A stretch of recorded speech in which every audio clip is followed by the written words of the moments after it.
Welcome to Follow the River on Sound Art Radio, online at soundartradio.org.uk and 102.5 FM locally. Your hosts tonight are Jerry Granshaw and me, Sue Minns. Now, awakening is an internal process that can arrive slowly or come in a flash of knowing. No one's going to do it for us. We must arrive at its door by ourselves. But there are many among us who have made the journey and are offering to shine some light on the path.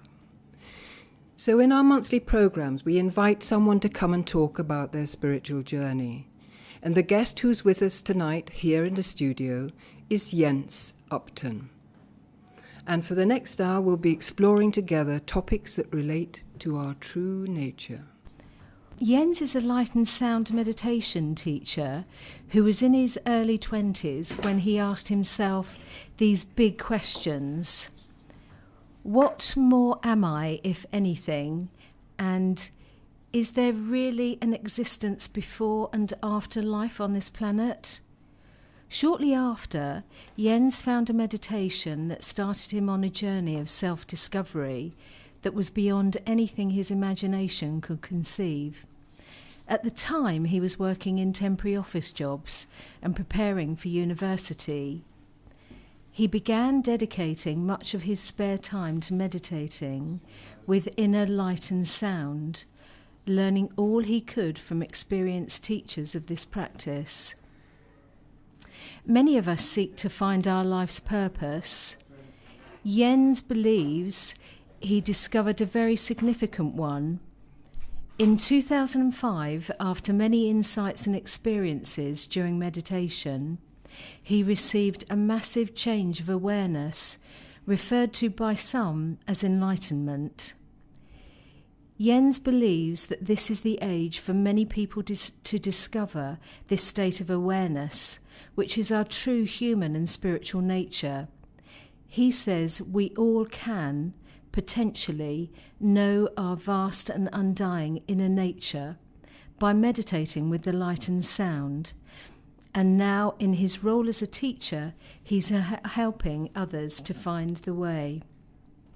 So, welcome, Jens. No small task.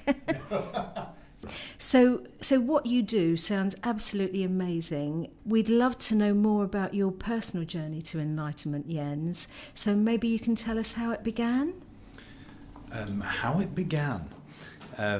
Many, many years ago. As you've said, in my early 20s, I decided I needed to discover the practice of meditation for myself,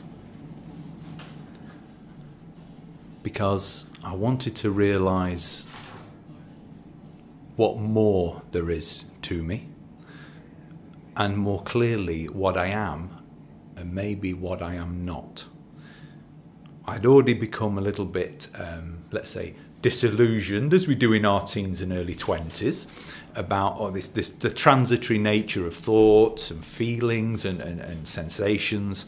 And I was very much involved with the usual things that teenagers and 20-somethings are involved with. You're going out 3-4 nights of the week, you've got lots of friends, you're going out drinking, you're doing all these different things.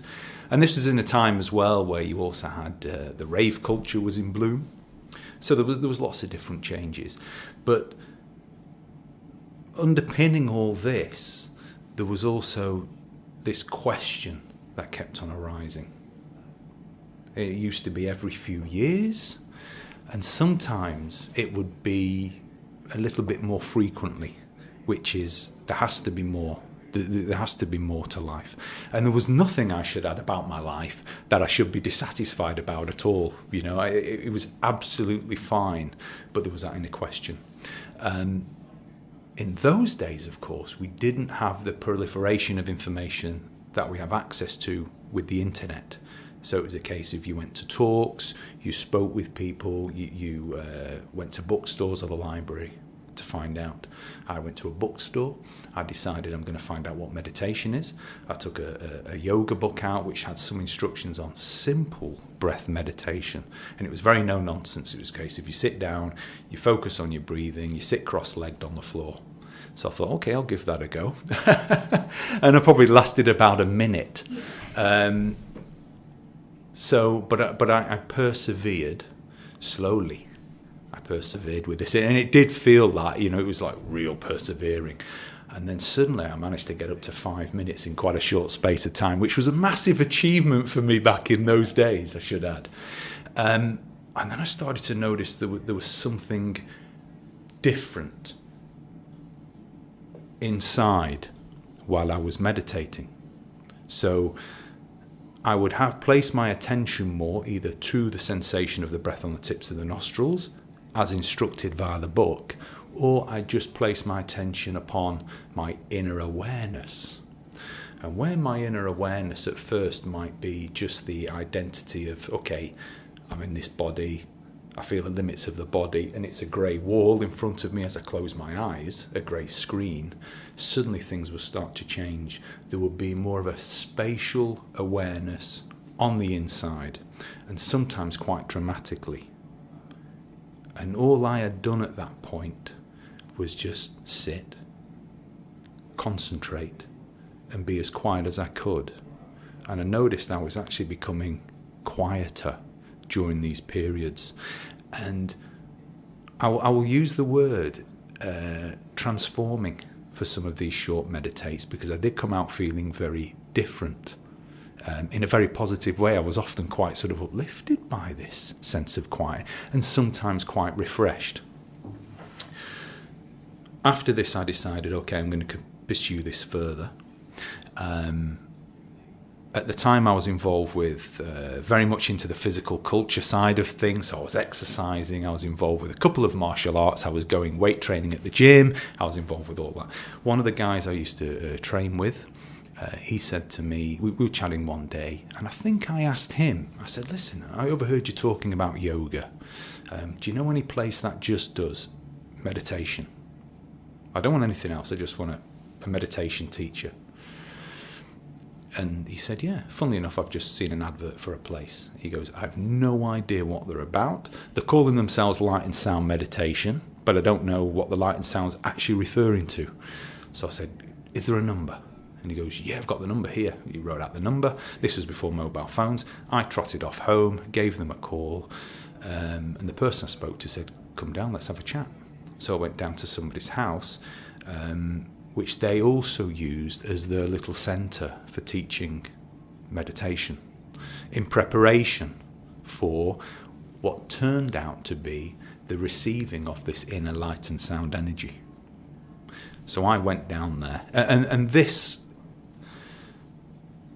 meeting was the first instance of somebody who I felt may have been able to address that very burning issue. What is it about the existence? What is it about my existence? Is there life before and after life on this planet? And is it a constant? This was something that had started to bug me, which through topics, academic topics, or science programs on TV, these sort of things weren't really addressing. And by the way, at that point, I mean, my academic inquiries into things was very limited. You know, I didn't go to university until a little bit shortly after this period, where I studied psychology. However, going back to this meeting, I spoke to a lady there, and she began to describe to me what the light and sound meditation was about, its purpose, and what I could do to know that purpose for myself. I thought, great, this is what I like. And there seemed to be less dogma around it. There was no suggestion that you had to adopt any particular requirements at first, though they did start to say, okay, hey, no drugs, no alcohol, you know, be vegetarian, which I willingly adopted, actually. And I just found it absolutely fascinating what they were saying about this light and sound.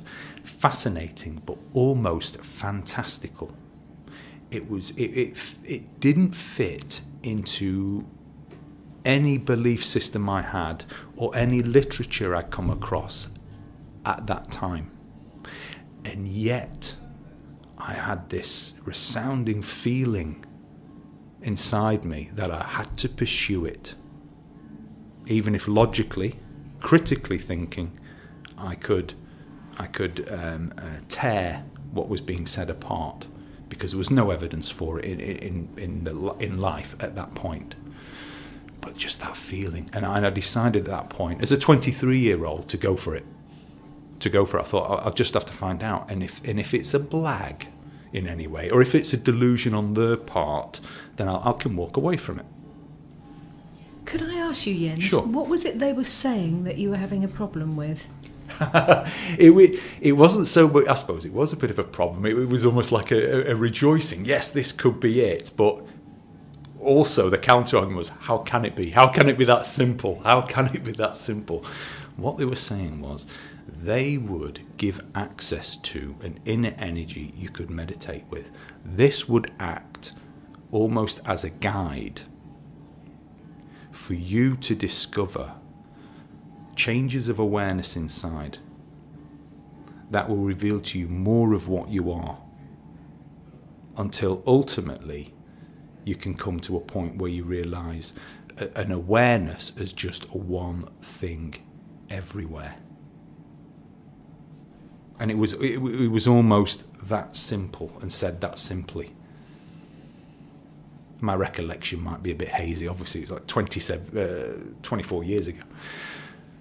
But it was something as simple as that. And for me, this was just, okay. They also said that light and sound is presented differently for each person. Okay? It's a very real inner energy. But they said each person, it will be presented to, they will perceive this light and sound, and they will feel this light and sound in a way that can only ever be relevant to them. Okay? And it does require a person's ability to be able to sit and meditate. And there was a couple of things that were meant by that. The ability to focus, or in the words of these days, be mindful during meditation. When you notice you're distracted, you bring your attention back to the thing you're originally meditating upon or with. And the second thing was to almost have an openness, an ability to be, during meditation, undefended. Yeah? And these are the classic examples that you'll read through all styles of meditation. That ability to not hold on to the awareness of what you think you are, but allow whatever it is to just unfold naturally.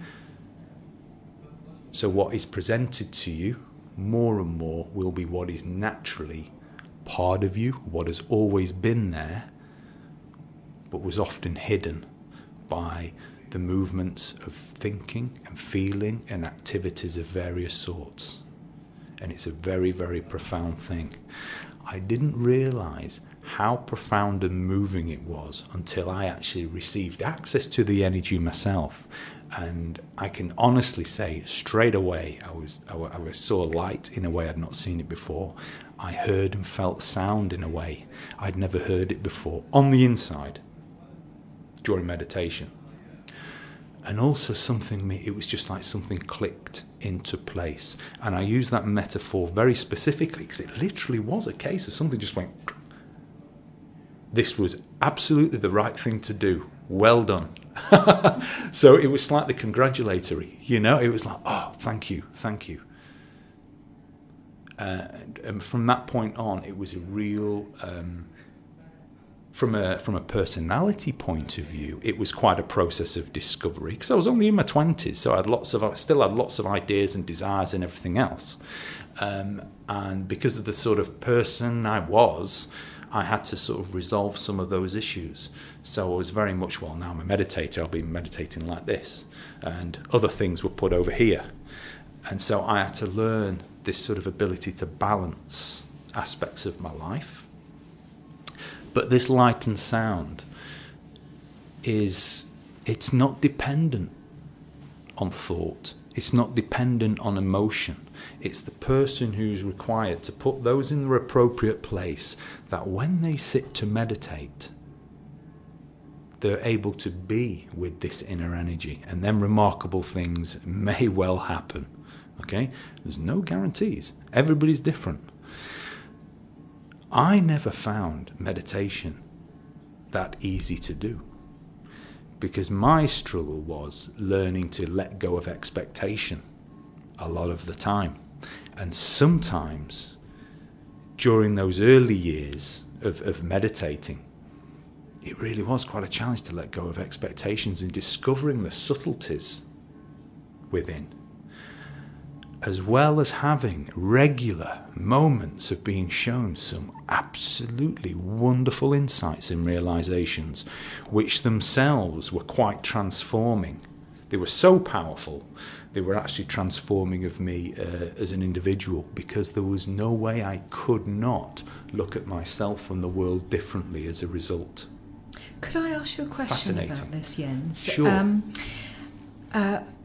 I think a lot of people don't, or most of us don't realise that you can change through meditation and through the light and sound meditation you're talking about. But part of that seems to be that you can actually open as an individual. You can overcome aspects of your personality. You can, as your awareness grows, that real changes are made. So as well as being on a spiritual journey, it's almost like people's lives can be improved. Is that how you see it? Is that what happened to you? I think that has to be presented very cautiously, simply because the light and sound, from my experience, is really a tool for realizing a spiritual being, okay, which is in harmony with our human being. It really is there for you to know a fuller part, a full human being, because of this insight. So the spiritual aspect, what I say about that, let me qualify the word first of all. Spirituality to me is that which is beyond the common perceptions of the mind and the body and the physical universe. Okay, the common perceptions of. And it certainly was for me. Okay? At the same time, with this light and sound energy, I could only know that for myself as a person, because it was intimately connected to those parts of me that had to sit, focus on the inside, and allow my attention to be on the awareness, so I could notice more of what was inside and feel more of what was inside, until the point where my awareness was no longer the same as it had been when I'd started. And all, in my experience, it was, and it still is, it's a case of I'm given so much during meditation. There is something that says, you realize certain things, or you do this during meditation. The only doing that really takes place is that determination, and that you can call it a dedication to actually bother to sit down and be quiet and sit in your own presence in the first place. And from there, something else happens on the inside. Something else happens on the inside. And what I started to discover as well, or what I was shown, that to receive the light and sound energy was partly to be aware of this other energy, which is the same energy for everybody, should they wish to receive it and know it for themselves, but also to begin to connect with an intelligence, which is that energy, and the different aspects of that intelligence, so you can start to create possibly more harmony in your life, to find your common sense of applying that energy into your life, as well as having both feet in the real world. Okay? Going back to what you were saying about how people can maybe change parts of the personality or overcome things, I think a lot of it is not so much about overcoming aspects of our personality or rejecting anything. A lot of it's accepting, being able to identify what, if anything, needs to change so you can feel as a person an improvement in your life. Okay? These are very much maybe secondary things to that initial impulse to meditate with the light and sound. It is, I would say, it is not primarily a personal development tool.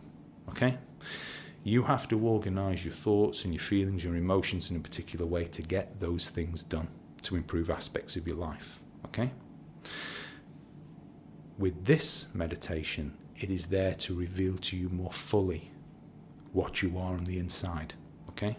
And that will potentially show you much more than the physical world and the physical body has possibly ever done before. Okay?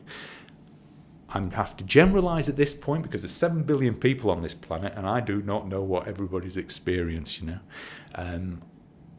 I also do think that there are people, and there will be quite a few meditators, who will experience different types of light and sound on the inside. What tends to differentiate the people I've met who fall into that category compared to the people I've met who've received light and sound is that they haven't necessarily followed it through to its potential conclusion, which is to know that there is just one existence everywhere and it's the same for everybody, and there's no separation in there, there's no argument in there, and it's absolute perfect inner home. And it's very, very difficult to describe. It's very, very difficult to be actually convey the enormity of this. But it is vast, it's undying, and it's limitless. And you can potentially know this for yourselves. Some people even say that this is a purpose, if not the purpose, for being alive on this planet at any time. At any time. Okay, and I say that with both feet on the ground, in reality, you know. Why, Jens? Is it light and sound? Is sound used? Yeah, it's because the energy that you're given access to is usually demonstrated on the inside in that way. So people will anecdotally report they've seen light of a type, usually that they'd not noticed before, okay, or not been aware of before, and not maybe felt before, okay. They will also describe light as having, how do you say, there's like an intelligence to it. So it's not like the light you get from the bulb there, okay. It's almost like there's an intelligence to the different aspects of this light. And how a person perceives that light, and in what way and when, will change over time. Okay. With the sound, it's a similar thing. The sound is a very, how to say, in a way, it's almost like it's a different intelligence compared to the light, but it has a different power, a different emphasis to it. Okay. Maybe more of an inner transformative quality to it. But again, I can only talk about my experience of that, and I'm not going to go into too much detail about it. I'm really cautious not to. The reason being, when I began, some people would give you detail about things, and I'd be lapping it up. I'd want to know, wow. And some people, honestly, some people have the most incredible insights and experiences during meditation. You know, it's almost like a drop of a hat. Absolutely phenomenal. And what, as a consequence of that, I sat down expecting, you know, I just have to close my eyes, sit down, relax, chill out, close my eyes, and it wasn't quite like that for me. It was for some people, but for quite a few others, it was not like that. Yeah, you actually had to put the effort in of meditating, actually learning to focus, to place your attention in an appropriate way, and have that openness, that relaxed openness. Is this what you learned at that place that your friend... Yes, yeah. So that was taught there? Yeah. Yes. So what sort of people teach? They're not religious, obviously. It's got nothing to do with religion, or it No. I never said... No, it hasn't, actually. No. It's you can be from any background, any profession, and people were. There was no requirement to be of any particular faith or belief system. And sometimes people's belief systems, they can get in the way like they can of anything. Yeah. So I could decide to play football, but I might have a massive background in rugby, and I'm kind of like, football, a bit of a wussies game. So I'm probably less inclined to do it, and I'd have to be encouraged in a way to do that sort of thing. And sometimes it can be that way with meditation. So people will invest time in a particular type of meditation, will give a value to what they've gained from it, or they might not feel they've gained a lot from certain types of meditation, but they'll give value to the time they've put in. And they'll have a belief system that maybe meditation should either be easy or hard or somewhere in between. So it's not prescriptive at all then? In other words, No. It's your own direct experience of this. Yeah. Would you say it's in a universal field that you tap into somehow, or you connect with, always download it, was awareness becomes? It was very much, I would say, a universal thing, to the point where it is way beyond anything in the physical universe, is what I would, and I say that very categorically, from my own experience on the inside, okay? Where you realise there is, your awareness is a being that is way beyond that. I just don't want to go into too much detail about it, you see, because it's so very tempting to do so. You can't define it, it's so obviously. very tempting. And to be honest, it would be very difficult with me to do so. I could throw in lots of adjectives, lots of florid descriptive terms, and that would not be genuinely me coming across to you now. No, okay? It has more value that you've just said that. Exactly. And I will say there are, with the light and sound meditation, there's always been, I was always taught, and it certainly proved correct with my realizations. There were 3 landmark experiences or realizations. Okay. The first one is you become aware of once you receive it, you become aware of the light and sound as it is presented to you. Okay. And remember that ability to put down expectations, or at least recognize them and allow them to be there, so that energy can present it to you. The second landmark experience was to know an existence beyond time, okay, beyond birth and death. And that is very concrete experience, okay? That'll be a very concrete, or ideally, it should be a very concrete experience, okay? That's one part that sounds very fantastical, and it did to me originally. But when I realised that, or when I was given that realisation, it was astounding. And it was after, I can't remember, a number of years of meditation. I had that realisation, which, to be honest, was a culmination of one of many leading up to that, which were just fascinating and profound and in some ways quite life-changing. But this in particular was the first instance I've had a real sense of a sort of permanence that I would call home in the inside. Okay, that was not subject to anything out here, because I was no longer aware of anything out there.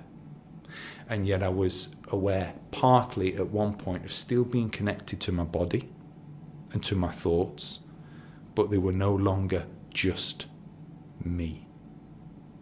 They were connected to, but not just me. Okay?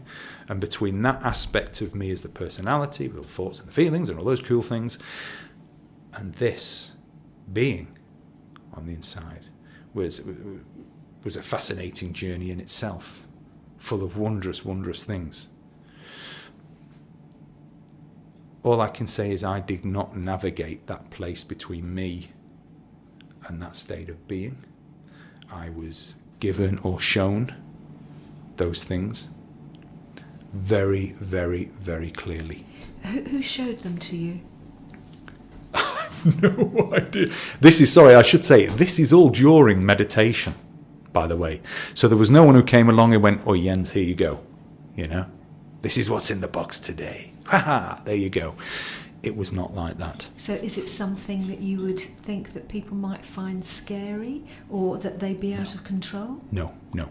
There was nothing, I found there was nothing scary about that. Okay? There was nothing scary about that. It was actually one of the most, as a consequence after, it was one of the most joyful, uplifting experiences I'd had, really. And there'd been quite a number during meditation, by the way, prior to that. And this is alongside those instances in meditation where you actually feel just very, very chilled out, very relaxed, very focused, where your boundaries, your normal boundaries of self, your identity with the I am, that identity can go a lot of the time as well. And that's a very reassuring, relaxing pleasure to have, that you're not confined by the I am, we are, those identities. The other thing, all I would say is there is some sort of intelligence on the inside. It had no label, but somewhere in my terms, my awareness was shown more than what it ever was or had been up to that point. Okay? It was just fascinating. Do you think these times are going to encourage more people to explore in this way? Do you think it's getting easier for people to access this inner light and sound now? I think so. Once again, I think with the wonders of the internet, I think we can access that information to find out who does what and when and where. So there are many different resources. There are other light and sound meditation groups out there. I've only followed a particular inner light and sound that has worked for me. I cannot compare it to other light and sound systems or any other meditation systems. Okay. Do you teach it yourself? I do now, yes, yeah. Wonderful. Yeah, yeah, it is actually. It is. It's wonderful. Great. It's great. Yeah. So what about the perennial questions about what happens after death and what about reincarnation? Being a past life therapist myself, I'm very interested. What karma and all of that. Yeah. How does that? Reincarnation, I've no idea about because I've no direct experience of that. I have done limited past life regressions, and there's been I cannot say with any degree of surety whether that was my imagination or if that was some sort of genuine insight into things. So it was very different from the sort of insights and realizations I have during meditation, which are much more clear, well defined, absolutely definite. Reincarnation may well exist in some form. I know very little about it. Is your experience, obviously it's common, obviously not, it's unique to everyone, and because you can't explain it, it's beyond words. Sure. But the training that you did or your experience, does it kind of match up, without going into details obviously, with the others that you know in your... Oh yes, yeah. Yes. I mean, just as a human being, there is a sense of replication, if you like. Okay, so anecdotally, people will say, yes, I had a very similar realization. Okay, they may describe certain things about it differently, but there will be the clear, I've recognised there's a light and sound or a feeling of that. Some people see very little light or hear very little sound, but they still have the major realizations that go along with it. Okay, so I'd mentioned earlier, I have to backtrack a little bit now, what I've been describing to you about the inner being that is beyond birth, death, time, those things. That's only the second stage. if you like, or the second major landmark.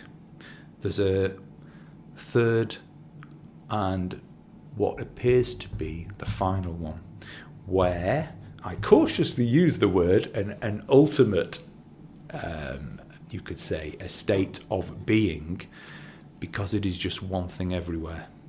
So it is absolutely boundless. Absolutely boundless. And that is something else completely. Something else completely. There is the realization that you, as one thing absolutely everywhere, there is nowhere you are not. And all those other senses of limitless being that you'd had prior, you'll eventually realize they are limited, until there was this realization there is no edges to anything. There is no direction to anything. It is absolutely perfect. It is just you. And yet there's no you as an individual sense of identity, an individual as compared to anything else. It is just absolutely one thing everywhere, and it's beautiful and perfect, absolutely as it is. And that is huge and profound. Okay, I say it's ultimate because there is afterwards. You realise there was literally nowhere where it was not. So as that being on the inside, there is literally nowhere that is not. And it's incredible. It's so difficult to describe. It's so difficult to describe. The closest I can get to as I'm talking to you is also just to have to put a part of me. It's like in a listening or in a feeling, where even though I'm talking with you, there's a part I have to not identify so much with the words or your reactions to what I'm saying, but also just get that boundless feeling that's not limited by these things, and to have that sort of sense of cooperation there. It's a beautiful thing.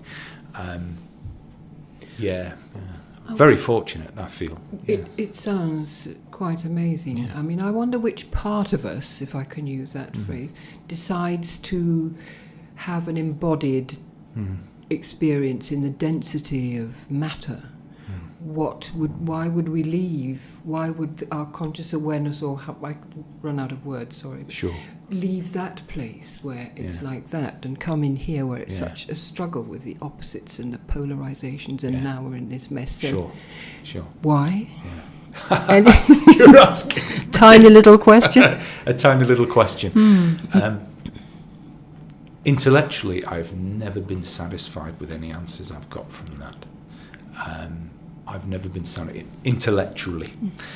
Bearing in mind, I recognise fully the limits of the intellect. The intellect can be a really useful thing in convincing you to do certain things and maybe not do certain other things, to make choices. But I caution against its use to the extent where it denies you opportunities to discover more than what the intellect is. So it's a great servant, but sometimes a terrible master. I think it's the old is an old quote or statement about the use of the intellect or the mind or critical thinking. At the same time, as I said earlier, you have to apply a certain amount of common sense. Why are we here? I think it's for every individual to identify what is their purpose, to find their purpose, to go with the feeling that allows them to create the most appropriate things in their life. And what they give value to will be what their particular purpose is. Okay? And sometimes it takes a good deal of experiment and exploration to get there. Sounds to me like the story of the prodigal son. He has to leave home, go down into all the flesh pots and everything, and then what a wonderful reunion, much more important than all those who stayed at home. Yeah. So perhaps that's something like that. Yeah. Yeah. And there are lots of theories about, a lot of it may be based around reincarnation or incarnation on this planet at this time. Okay, I may have certain insights into it. I may have also certain beliefs about this. It doesn't necessarily coincide with others' belief systems or insights about this particular thing. At the end of the day, I think here I am. When I open my eyes and I get up in the morning and have a cup of coffee and mooch around the kitchen, this is partly what I'm aware of right now. And I have to find my practical purpose in the world at this time. And that's what I'm doing. And take what I have each day through meditation and what I can recognize even now in the waking moments when I listen on the inside and feel on the inside. I have to create that harmony between the two. Sometimes people use the word alignment. Align these inner realizations, this inner knowing with your outer activity. And I think, yes, that's genuinely very important. Just because it feels good, yeah? And that, in some way, may provoke what you were talking about earlier, the insights and maybe the practices of shifting those parts of your personality to maybe improve some parts of your life. Yeah? But there are lots of other tools out there for those sorts of things. We're almost running out of time, Ooh, sadly. This is really so interesting. Now, there'll be people listening who may be interested, and how easy is it for them to sort of find out about it? And, you know, how easy is it for them to kind of get involved and learn this meditation? So can you just give us some kind of practical guidance? Well, it's really easy to do. There's two main places I tend to hang out in. One is check out my website, which is www.lightwavemeditation.com. You can email me through there.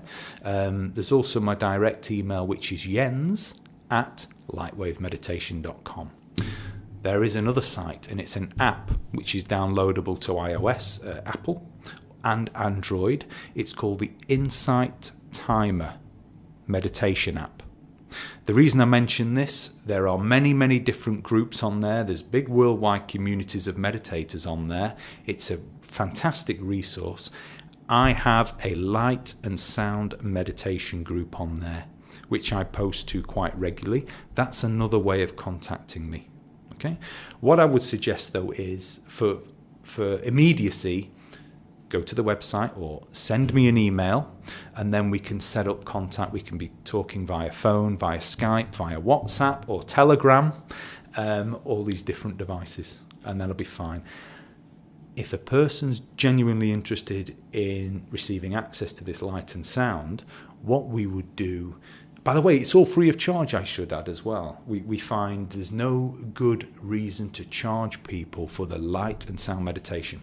So what we do, we'd organise with them a suitable time to sit down and meditate. Sometimes we do group meditate, so groups of people can receive access to this energy. Sometimes it's individual.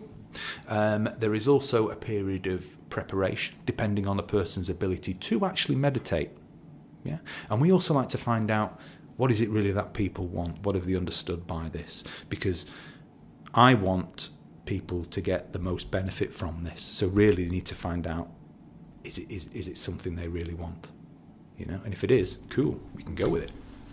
Yeah. Okay, thanks, Jens.